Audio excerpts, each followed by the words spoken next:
வட்டாட்சியர் அலுவலகம் முன்பு வருவாய்த்துறையினர் கோரிக்கைகள் நிறைவேறும் வரை காத்திருப்பு மற்றும் பணி புறக்கணிப்பு போராட்டத்தால் பொதுமக்கள் அவதி. தருமபுரி மாவட்டம் பாலக்கோடு வட்டாட்சியர் அலுவலகம் முன்பு வருவாய்த்துறையினர் கோரிக்கைகள் நிறைவேறும் வரை காத்திருப்பு மற்றும் பணி புறக்கணிப்பு போராட்டம். தமிழ்நாடு வருவாய்த்துறை அலுவலர்கள் சங்கம் சார்பில் வட்டத் தலைவர் செந்தில் தலைமையில் பணி புறக்கணிப்பு போராட்டத்தில் ஈடுபட்டனர். வருவாய்த்துறையில் உள்ள பணியிடங்களை நீக்க எடுக்கப்படும் நடவடிக்கைகளை கைவிட வேண்டும். சிறப்பு திட்டங்களை நிறைவேற்ற கூடுதல் துணை வட்டாட்சியர் பணியிடங்களை ஏற்படுத்த வேண்டும்.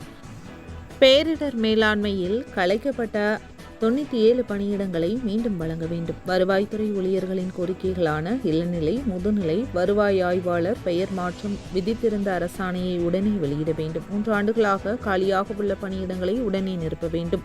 கருணை அடிப்படையில் பணி நியமனத்திற்கான உச்சவரம்பை 25% உயர்த்த வேண்டும் என்பன உள்ளிட்ட பல்வேறு கோரிக்கைகளை வலியுறுத்தி காலவரையற்ற காத்திருப்பு மற்றும் பணி புறக்கணிப்பு போராட்டத்தில் ஈடுபட்டனர். இதனால் வட்டாட்சியர் அலுவலகம் வெறிச்சோடி காணப்பட்டதால் அதிகாரிகள் யாரும் இல்லாமல் திருப்பி செல்லும் நிலை ஏற்பட்டுள்ளது. இதில் வட்ட துணைத் தலைவர் சத்யா, பொருளாளர் செந்தில்குமார், செயலாளர் அன்பு உள்ளிட்ட தமிழ்நாடு வருவாய்த்துறை அலுவலர்கள் சங்கத்தினர் திரளாக பங்கேற்றனர்.